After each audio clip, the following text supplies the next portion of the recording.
Alright. We are not doing the How Did That Happen game. We are doing the Cho-Cho-Han game. And the reason why we are going over this game is not because of Cho-Cho-Han. Though he is a great player, I have gone over him many times. We are actually viewing this game because of Black. He is a rising star, and we're going to take a look at a few of his games. By few, I mean two, because that's like all I've got time for. So yeah. This is the Cho-Cho-Han Gets Completely Manhandled game that I mentioned, yes. And for anyone who, for some reason, does not know of what it is that we have been speaking of, I will go ahead and keep delaying until I find the video link, which I should have had when I started this, which I didn't, which I am now pasting in the chat. Awesome, got it.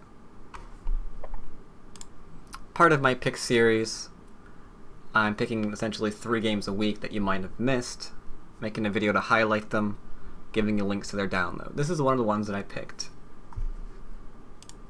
And so I thought I'd review it, because this guy is really, really cool. I've gone over a couple of his games now, and I'm quite impressed with his play.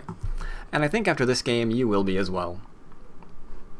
So alright, we've got ourselves a regular opening here from both players. A little bit maybe more unusual for white than for black, but still completely fine.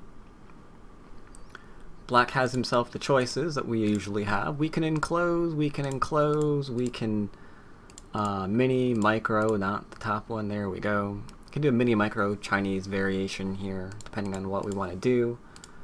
Black says, no, I'm keeping it simple and approaching. Okay. Completely fine.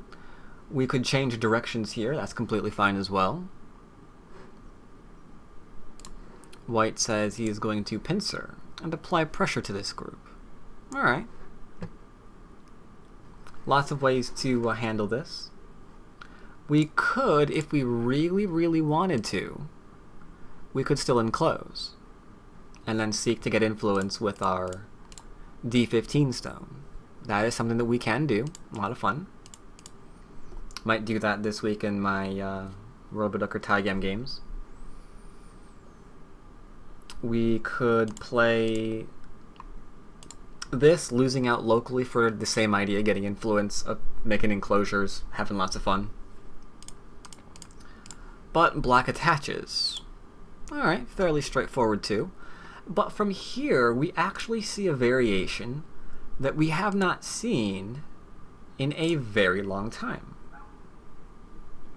Indeed, FC immediately says old. We do not normally play this way. And when we do normally play this way, there are a few variations that maybe might spring to mind that aren't going to be the one that we're about to see. Because believe it or not, black actually plays the cap. Okay? Immediately we're getting a little bit more unusual. Reason why I say that is typically this point is one that's fought over constantly, because rather than going into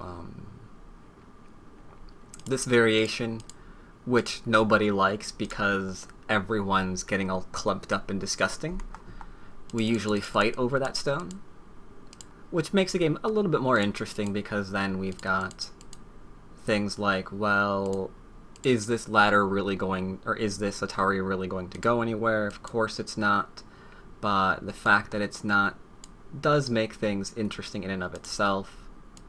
Because even though we are being captured here, it lets us cut through, and even though we are going to lose our stones as a result,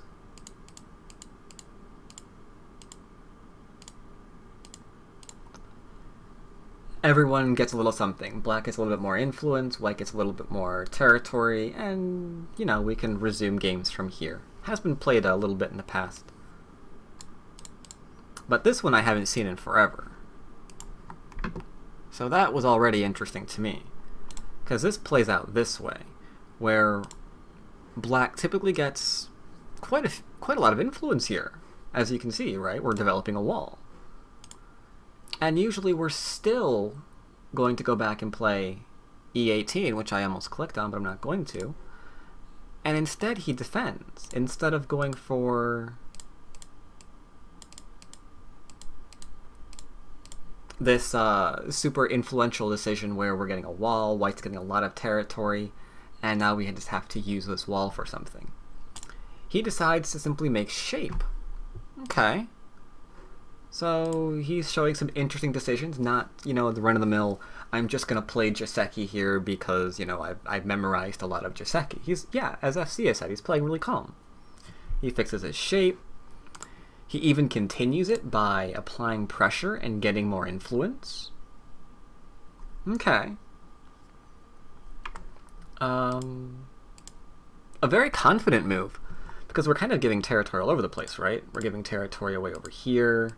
We're now apparently running white on the third line over here, so really interesting game in and of itself to figure out where is this going? What does he have in mind? What is the purpose of this really odd thing in the middle that he's creating, right?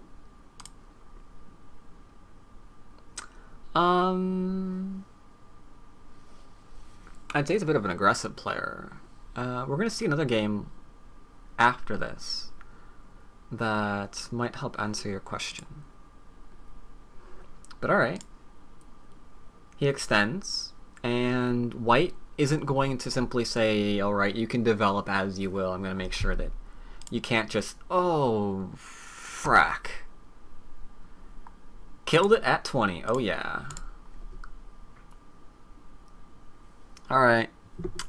Some games we get through it all, some games we ruin it immediately, okay? That's just how it goes. I blame, I don't know, Yannick, because I see the name in the chat. Alright, so white extends up, begins to hurt the idea that black's gonna get influence. So now we have to figure out how we're going to use all this. And black does a sensible thing. He turns. He's like, okay, you didn't answer me. You're trying to, you know, break my influence in the center, but I can turn and develop the top. Alright, that makes sense. That makes sense. White, playing a lot more territorial, says, I will enclose and take some territory for myself. Also ensures you can't do mean, ugly, and disgusting things like, you know, attack the two stones as easily, because there's no room to get a base here if you just pincer. If you throw a stone in there, you're going to be in as much trouble as the white group, so, you know, that'd be fine. But what does black do now? Because we are left with a choice. Everything is fine, right? The Joseki, such as it was, ended. White took Sente away and played a move that we obviously don't have to respond to. So all of those little choices, like, what do we do? And more importantly, how do we know to do it? Like, for example, Bentai says K4, but how do we know K4? What are we looking at K4 or K3 as being pointed out? Why are those interesting moves? What are we doing? What is our consideration there?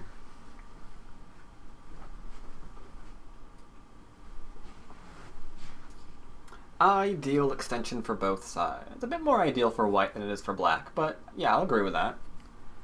We have this lower left enclosure there that white really wants to extend from, so it makes perfect sense that we can just take that for ourselves and yeah, be happy, sure. Prevent that double wing. Good idea, good idea. We could do smaller things like enclose, but if all we're doing is like building up the top while we're giving the entire left-hand corner to our opponent to get that double wing, that would be really, really bad, and black agrees with you.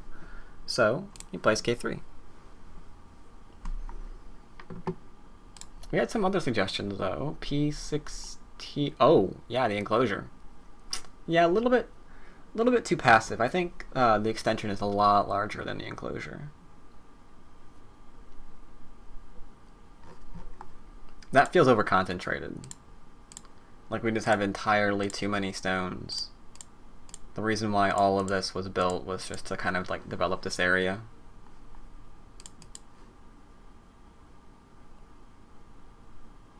True, true. The right is also can be developed if white comes in, which I think he does immediately. Boom. Exactly as Ukusus has predicted. If white comes in, which we know he will because it is the only corner that can get a reasonable enclosure, and one more move, so sure, great. Open corner, let's approach. But now the question is, we know the idea behind this. We were going to use this to make something. So now the question is, how are we going to use this to make something? What are we going to do? Are we going to pincer this? Are we going to back off? FC and Bentai immediately says Q14, thinking along the same thing. I guess Ukusus probably will agree with that, since we're trying to develop. If we pincer, maybe white leans on us and just kind of reduces the right, which wasn't really what we were looking for. Knight will flex Q14 as well.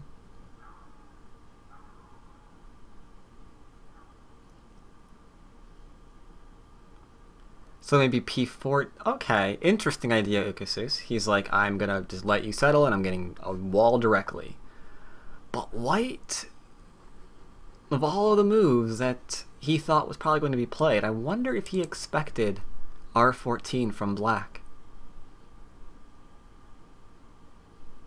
Because this is an interesting one. You can't apply any less pressure to your opponent than this one.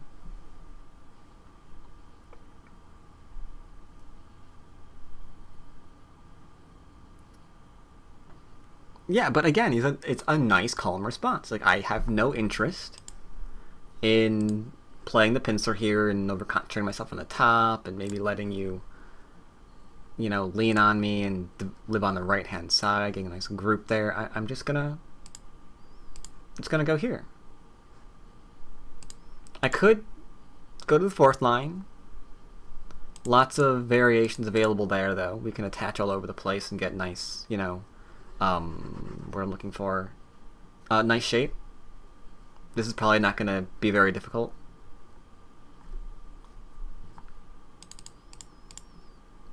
This, on the other hand, a little bit harder to work against. We can live, but we can't attach to get stronger, really.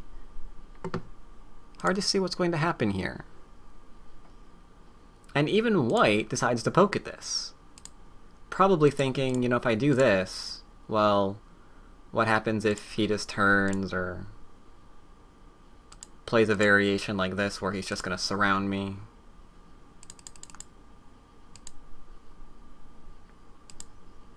Yeah, it leaves it up to white to figure out what to do. And white pokes, so black extends. White plays the Hane. And just as Ukusus wanted to do, we are developing the right-hand side at the cost of obviously white's going to live. I mean, he's going to get all the shape in the world that he wants, and he's going to live. This kind of thing, believe it or not, maybe it's, I don't know, maybe I just actively look for games like this, but these are, again, the kind of games that remind me so much of Yi Cheng-ho. Because black is not doing anything to disrupt any of white's plans right now. He's like, alright, you pincered me, I'm just gonna make some shape in the middle if I can. Alright, you invaded me, I'm just gonna back away over here and make something over here if I can.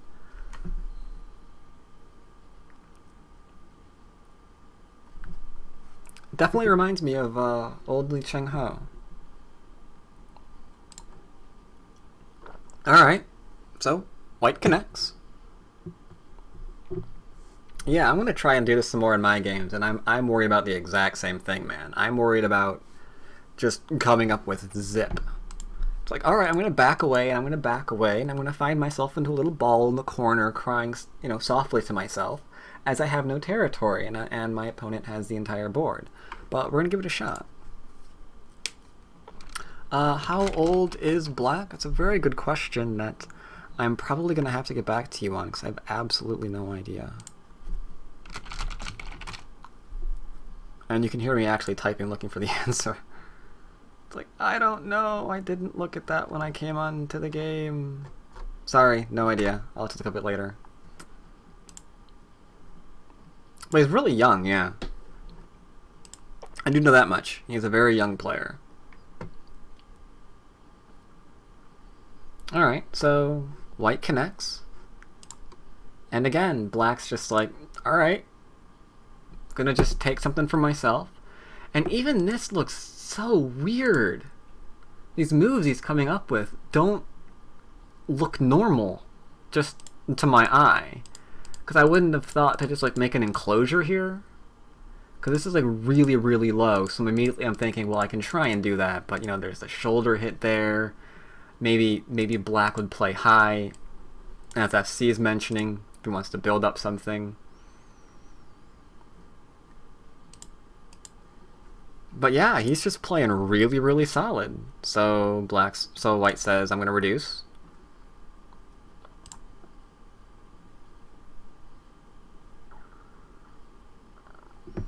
I don't know. I think this is just his style of play.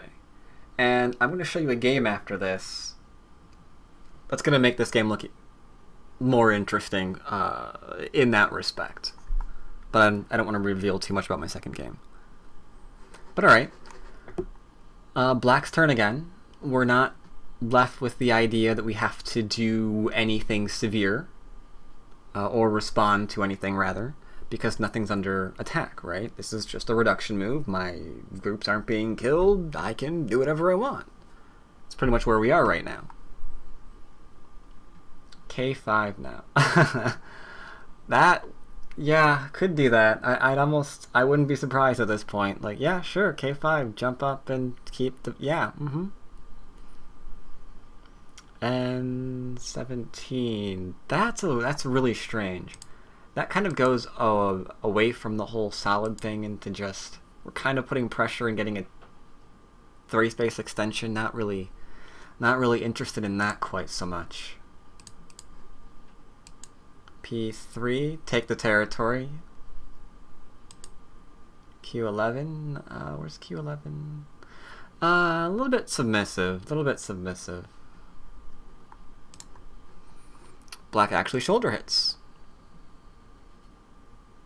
Why not?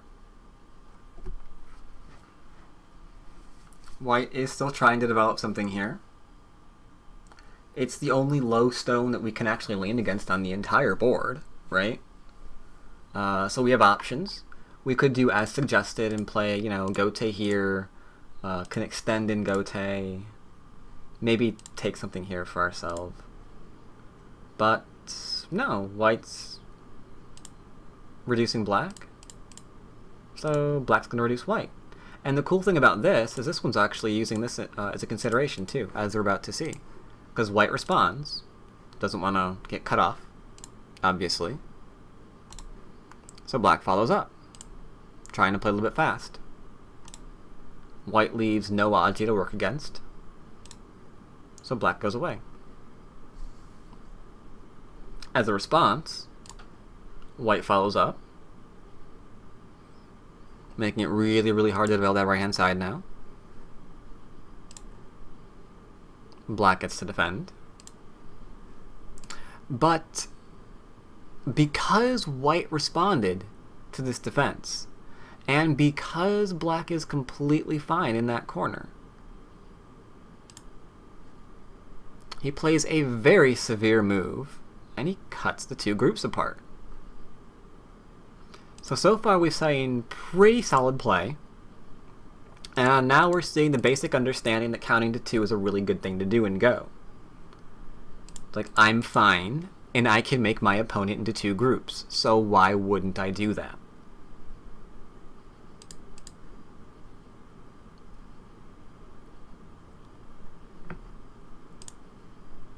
So white says, you're right, I'm 2 groups, I understand, I'm making myself a base.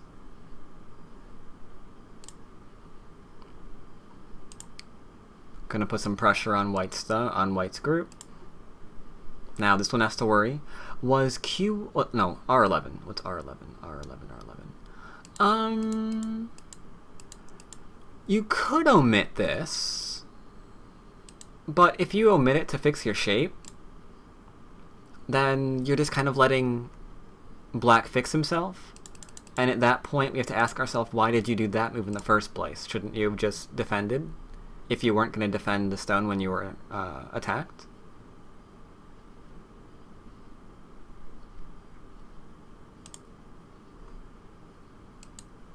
So this would be a little bit weird. This would be us changing our minds. Like, oh wait, nope, that was a mistake. I can't defend that stone. I have to go back and defend. So that would have been a little bit of a problem. White says, no, that stone wasn't a mistake. I can defend it. You cut me, I'm going to live. Never admit your moves are a mistake. You can admit them in review. That's a good time to admit your mistakes. In the game, you gotta be careful about going back and forth. Alright, now this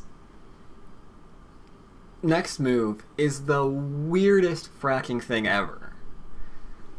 I don't like saying, oh, this is why, you know, this pro lost the game.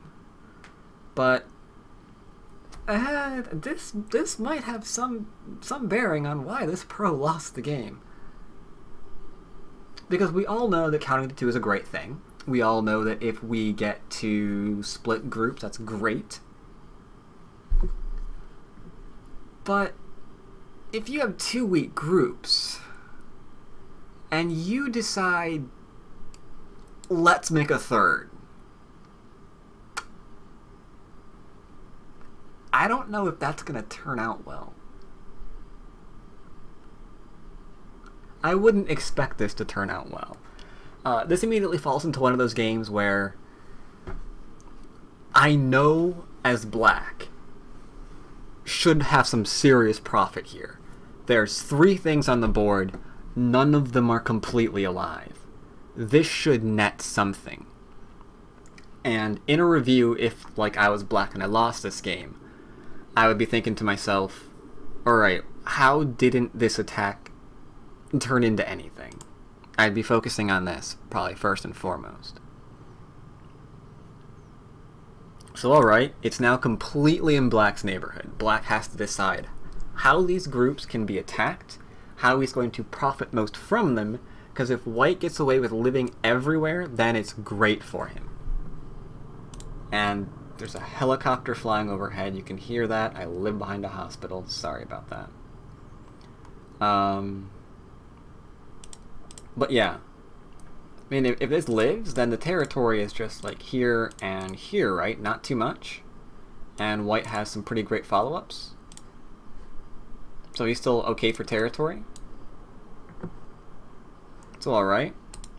We see basic exchange here. We always make this because, you know, if our opponent did something a little bit silly, like, I'm gonna be Captain Greedy Pants, then we know we can just turn around and make him embarrassed a little bit later on while we just connect up everything and not care. So by keeping our opponent honest like this, it allows us the, you know, opportunity to go back and maybe play our one later. Alright, so white gets himself a little bit of a base. But if you're thinking to yourself, 2 space extensions aren't unconditionally alive, that would be a good thing to remember here. So now we've got a bunch of groups that aren't alive. And black plays solid yet again. It's like, you know what? I'm going to make sure that I've seen this in a Go problem. In a Go book somewhere. I've got 3 groups that are completely surrounded. I should be able to attack this for profit. I mean, a situation like this does deserve to be in a Go problem. I don't know, maybe it is in a Go book somewhere. I have no idea.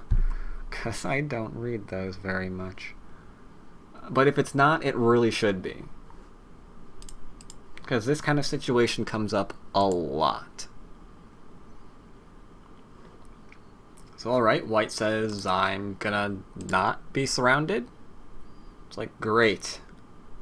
Why? I don't know, man. I could not tell you. He thinks that he's fine everywhere. He has to think he's fine everywhere. There's no way he would play this because he thought he was gonna lose the game. As FC, the only thing that makes sense is he felt that he had to. The only reason why he'd create this many groups upon himself is because there was no other choice.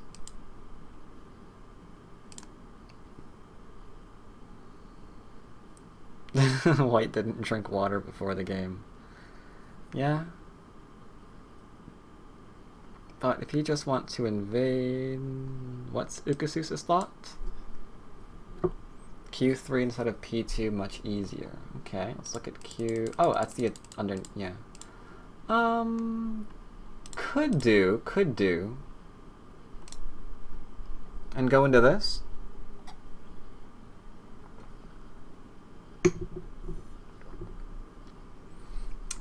It does give extra influence. Or R4, okay. Though that would hurt, because now we're really undercutting our group. I mean, if we thought our group there had problems before, imagine it now. It's still rough. I mean, it cuts the groups that need to live down. I agree there. Yeah, there's one less group.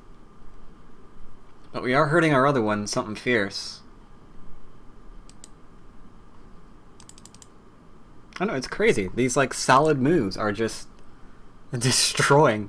Alright, and here's the thing. Here's the thing that I love about this. Because I don't know if you guys know your Go history or not. But when Lee Chang-ho was on top of the Go world, what people did to destroy him was just go at him with ruthless aggression. And one of the players that went at him with ruthless aggression that said, yo, your style really needs change nowadays, we're onto it, we know how to deal with it, was Cho Chil-han. And yet now we have this young player who's essentially coming back and saying, you know what, no, that style really does still work. And I think it's kind of funny that he's winning with it against someone who is essentially known for taking that kind of thing apart.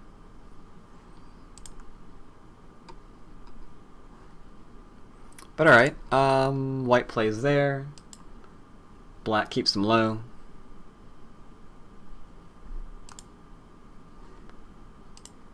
Have to respond, otherwise we're dead. Have to respond, otherwise we're dead. Have to respond, otherwise we're dead. Kinda not living locally here either. So now we've got... definitely have a group that's not alive local. So black goes and pokes at the other one to ensure that we've got two groups that aren't alive local. And now it's a question of your move. Which group do you like more? The one on the right or the one on the bottom? Because when I said that Cho Chil-han was getting manhandled this game, I wasn't being sarcastic. This is pretty brutal. We've got two groups that we want to live, and we have no idea how that's going to happen. So the bottom one's almost completely surrounded. The right one is also. White decides there's Sente here. I'm going to take it and be fine. Alright, I'm out. Great. We're not going to die. And then black just completely finishes off surrounding the other one. So now we have to live there too. I mean, this doesn't look like a Pro v Pro game. It looks like one of us sat down with a pro game. Or sat down with a pro. And he's just beating us senseless.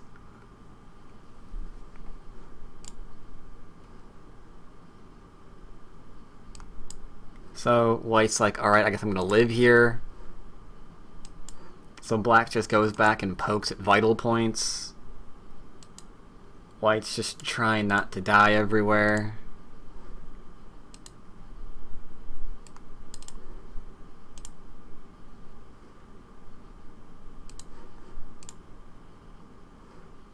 That move confuzzled me. I'm not sure what's going on with that one. It could be a time Suji. It looks like one. Because his next move is to go here. And I don't really see that...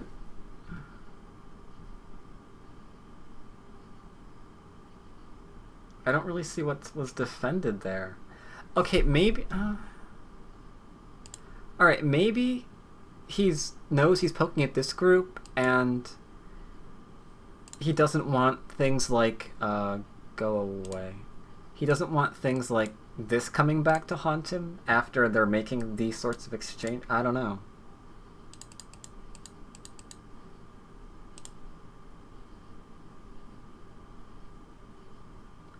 Oh my god, you saw that game? That's cool, because we're going over it next.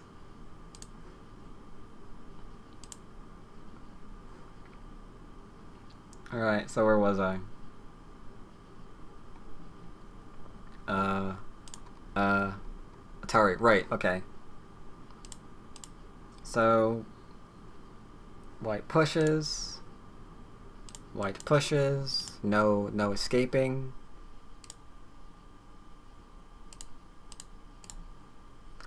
I can only assume this was the reason for the defense.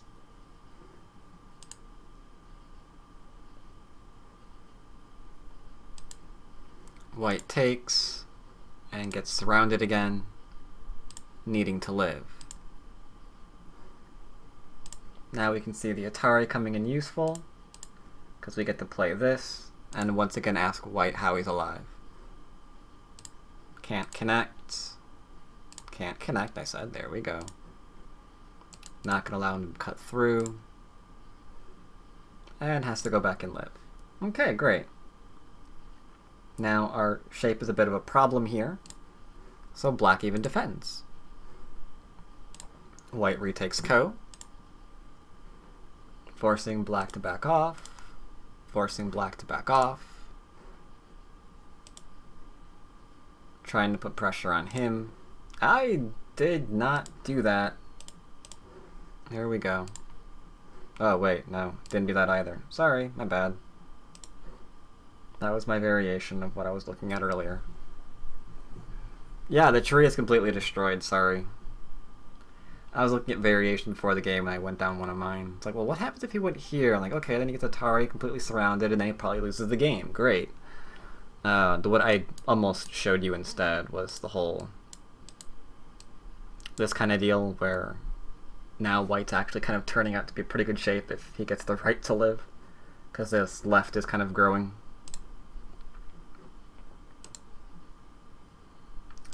Instead we're here, he's coming out, keeping white nicely disconnected, trying to use that Aji, but again, black's just going to keep white nicely disconnected. That's his only goal in life. Something really, really basic, keep groups separated. And now we've got, somehow, a bunch of groups that are disconnected again. Yep, another group in the making. Gets cut off, so we extend it. Don't want that coming back to haunt us. Taking out shape points. Cutting very aggressively.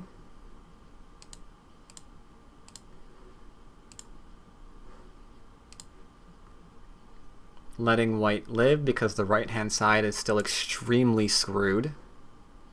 Because what are you going to do now? Not much it looks like, because I can Atari that to freedom, so we have to back out. Black then turns, allows white to cut, and it looks like he's alive now. He's alive, but the right hand side is completely surrounded. In fact, it's so surrounded, I don't think that thing can even live. If white does get another move, knowing he can't play to escape, is it even possible? Is that even possible to live with? Because I don't think it is. I think that's just dead.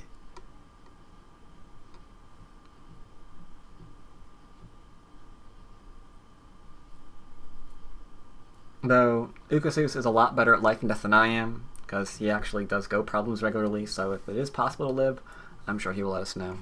But I don't think it is. I think no matter how your first move is, it's going to be Gote, and then a throw-in's going to kill you. And there's no way to defend against the throw-in.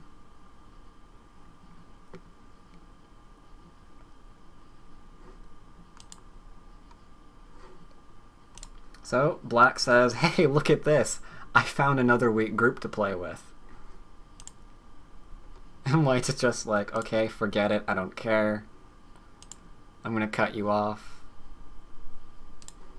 Black says, if you're going to cut me off, I'm going to give you something to think about. Tries to make something happen here. But black says, but wait a minute, I did play in your area. You don't have eyes. So, about those eyes, you really should have responded to me.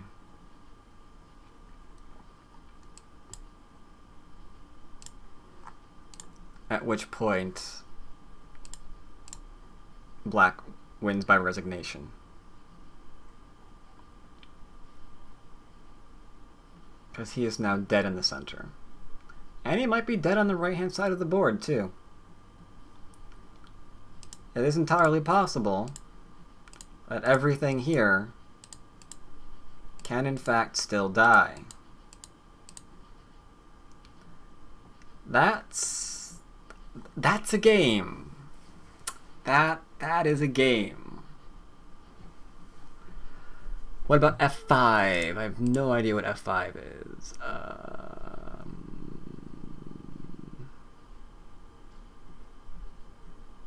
F5. Ooh, the honey. Got it. I see what you mean. F5 could be a problem, but it's really, really tiny.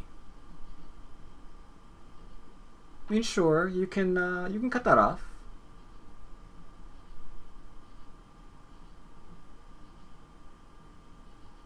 I think. Can you cut that off? Well, then again.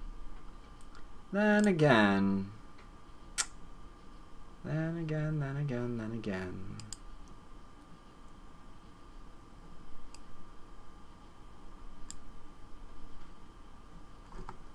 Actually, let's go better than that. Let's say we play here.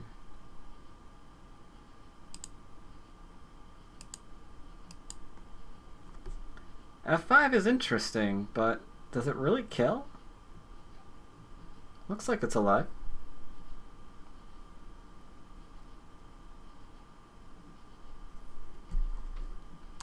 So yeah, this is why I pointed this game out in my Bats picks. Because this guy is pretty friggin' good to be able to just destroy Zhou Zhihan like this. On a fundamental level that had almost every person here watching this feeling sorry for white. So now what I thought I'd do is turn things around a bit and see a game where things don't quite go so well for black. I'm going to open up a... Am I going to open up a new board for that? You know what? I've destroyed this tree. Yeah, I'll open up a new board for that. I'll open up a new board for it. I'm not going to be lazy. I'll open up a new board. I will see you there.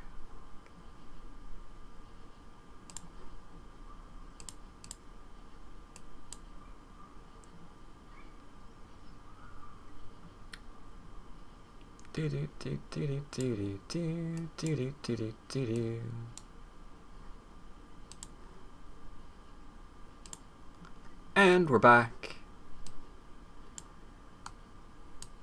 Now, let's take our time here and put in the names of both players. Okay.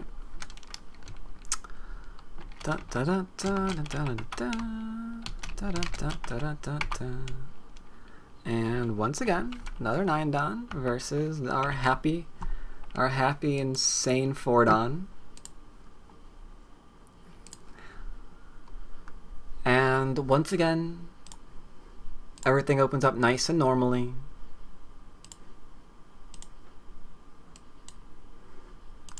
I like it how everyone bets on when I kill the tree.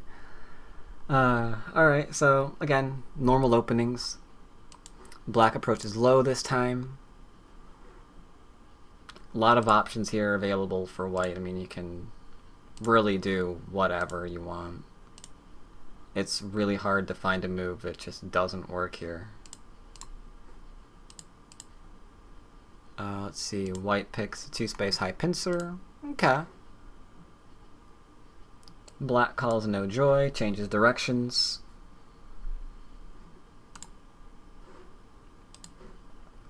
White attaches. And we find a very interesting variation here. One with lots of cut points and a lot of Aji.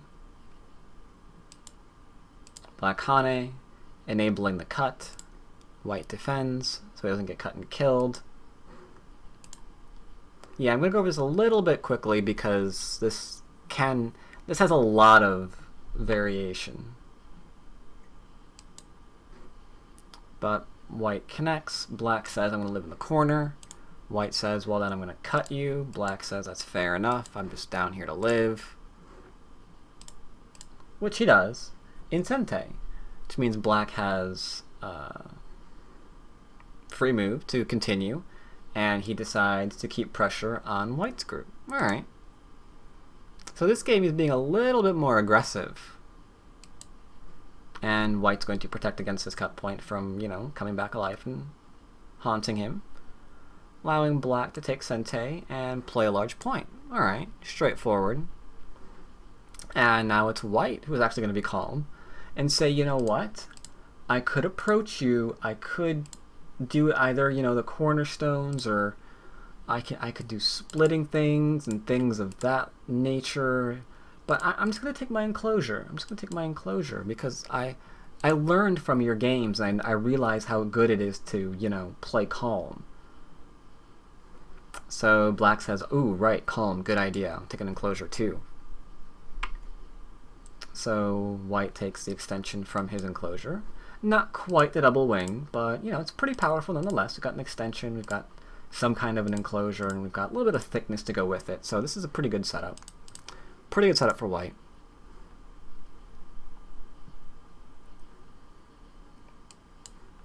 Black then decides to put his Moyo together.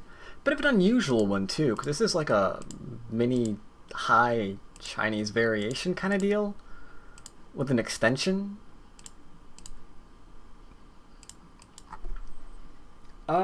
Not sure what his rank is in China, sorry.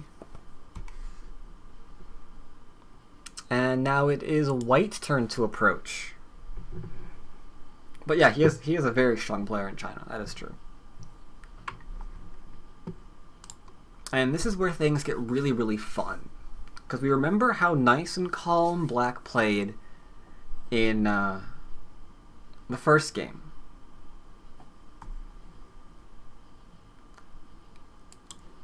This game, on the other hand, it's going to be a little bit different. A little bit different. He's a little bit more aggressive this game.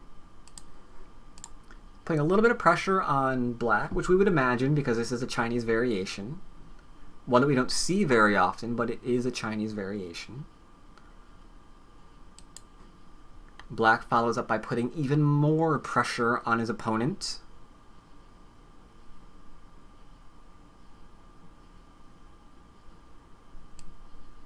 White comes out.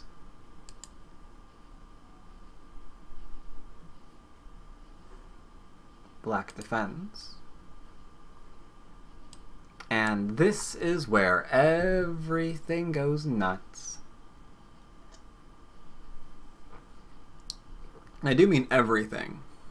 From here, we're going to go on a nice straight path until someone resigns. And it's because we're getting really, really aggressive here in the corner. This fight is going to be large. Because white says that I'm going to attach and hurt your stones. Black says that's fine, I'm going to defend. White extends. Black plays the Hane, allowing white to turn. And now we're in for some fun.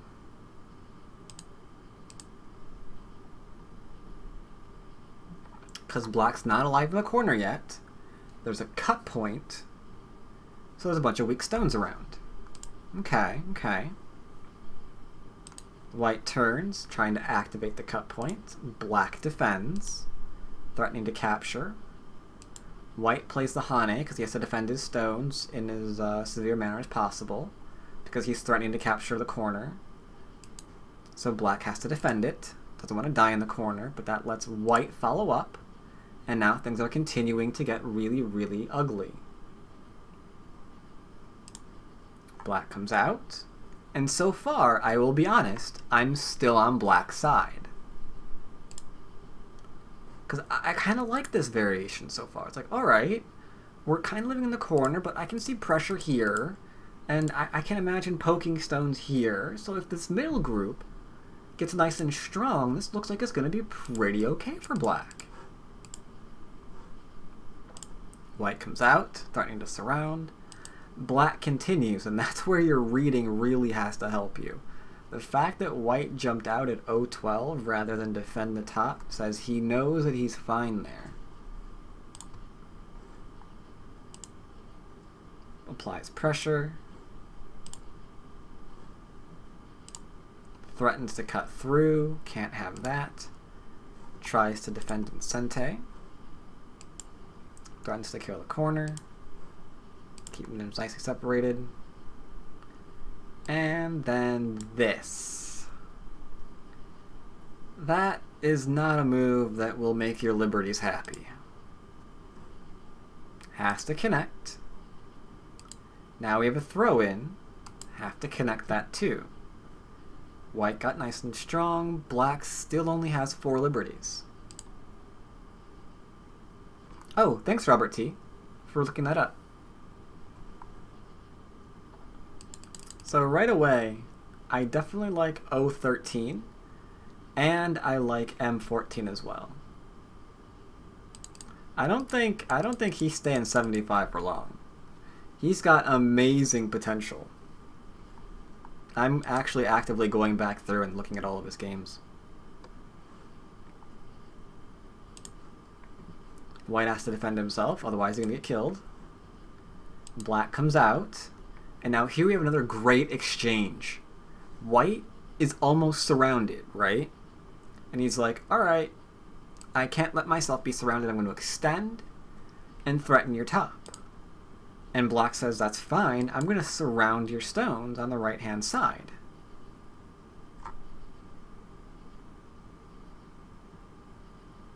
So it looks like we have an enormous trade being set up here. The top for the right.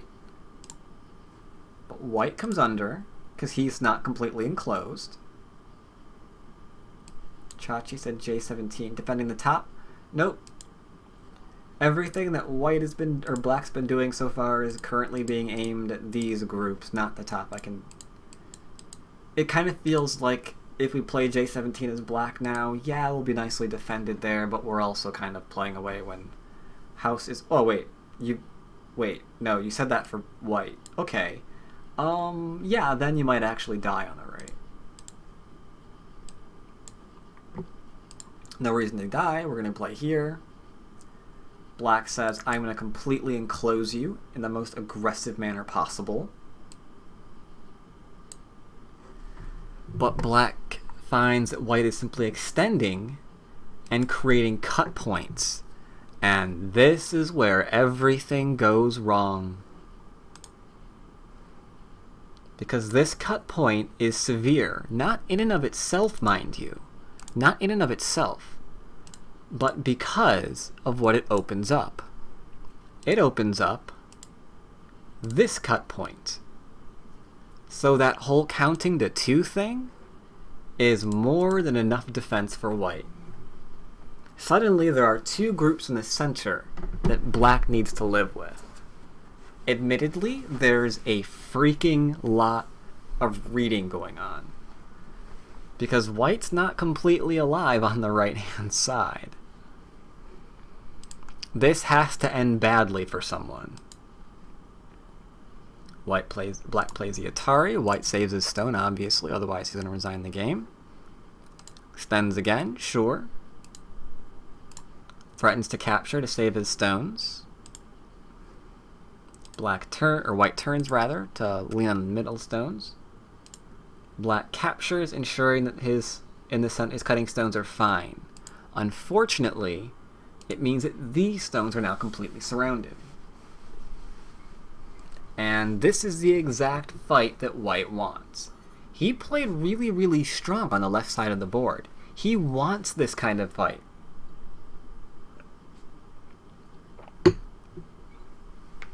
This is exactly what he was hoping for. Black's got to defend. White plays the Atari. White says, or Black says, I have absolutely no time for any of that. I'm going to extend myself.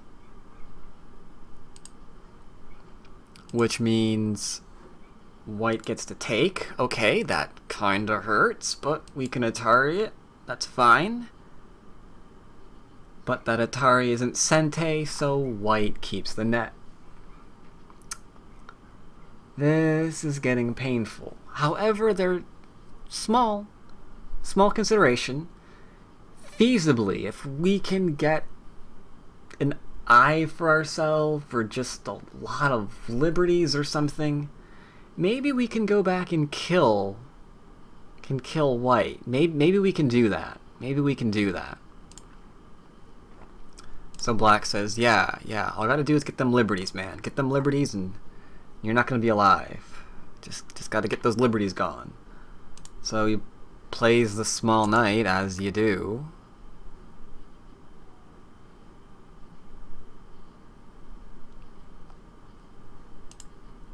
Oh, sorry. I'm missing something in the chat.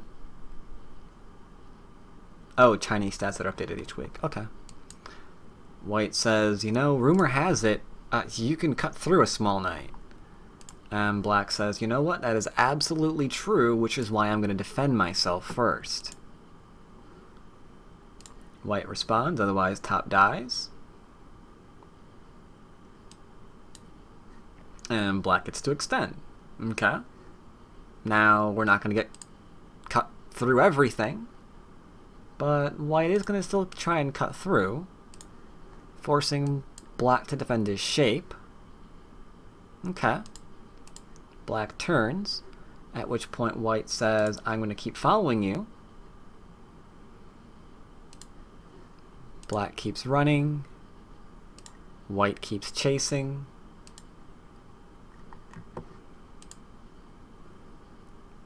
Connects up his stone. Connects up his stone. Top is now disconnected. Good move. If that was a solid connection, that could be a problem. Lots of liberties this way. Not so many.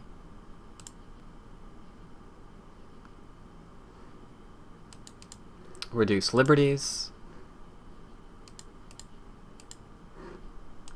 Respond nice and strong. Black's still not finding those liberties. He cuts, trying to make something happen. White simply descends to ensure that he's not going to die. Black follows to put on pressure. White plays the Hane to kill. Black turns for hope, I guess. There's nothing really going on here. At which point, we have to ask ourselves, does Black have enough liberties now? Was he able, through all of that running, to get anything? Does he have enough liberties to go back and kill White? The answer to that, we can clearly see, is no.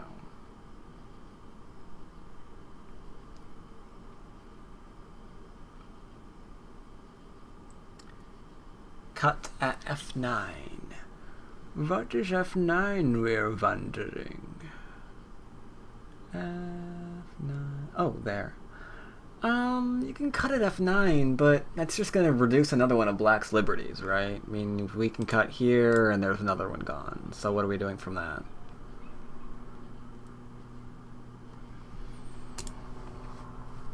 So, I predict that's loud. I predict that's really, really loud.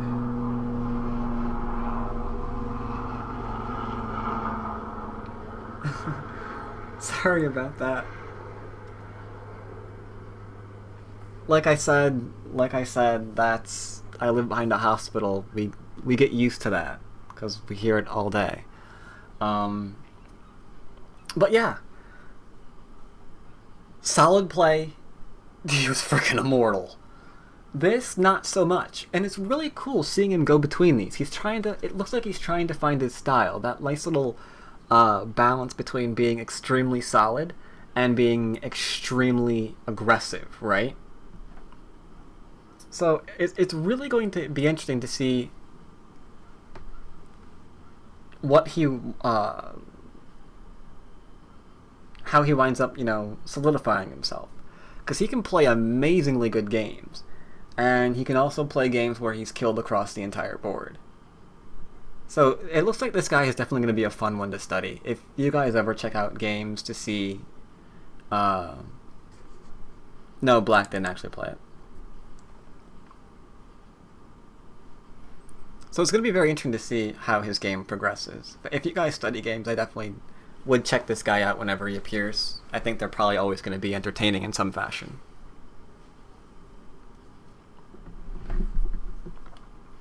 No, we can't say poor Black. Black is doing very, very well. He's got an amazing amount of potential. And yeah, Tree lived. Haha. All of you people who thought I would destroy it again. But yes, that is our lecture for today. I just wanted to show you this really, really cool player who deserves to be brought to everyone's attention. I hope you liked today's games. If you do like my lectures and various things I upload onto YouTube, yada yada yada, feel free to go ahead and donate to the lecture fund, which you can do with the link I provided, or to you people on YouTube who obviously can't click the link. You can PayPal at akari@zoominternet.net. So you people have the address as well. We've got a few left. We have a few left. Someone was kind enough to donate. A few people were. Thank you very much for that. I will see you all week after next. Hopefully by then I will be done with some video editing that I've been doing today. Trying to make my videos a little bit easier to navigate, because going back and forth between playlists and things are kind of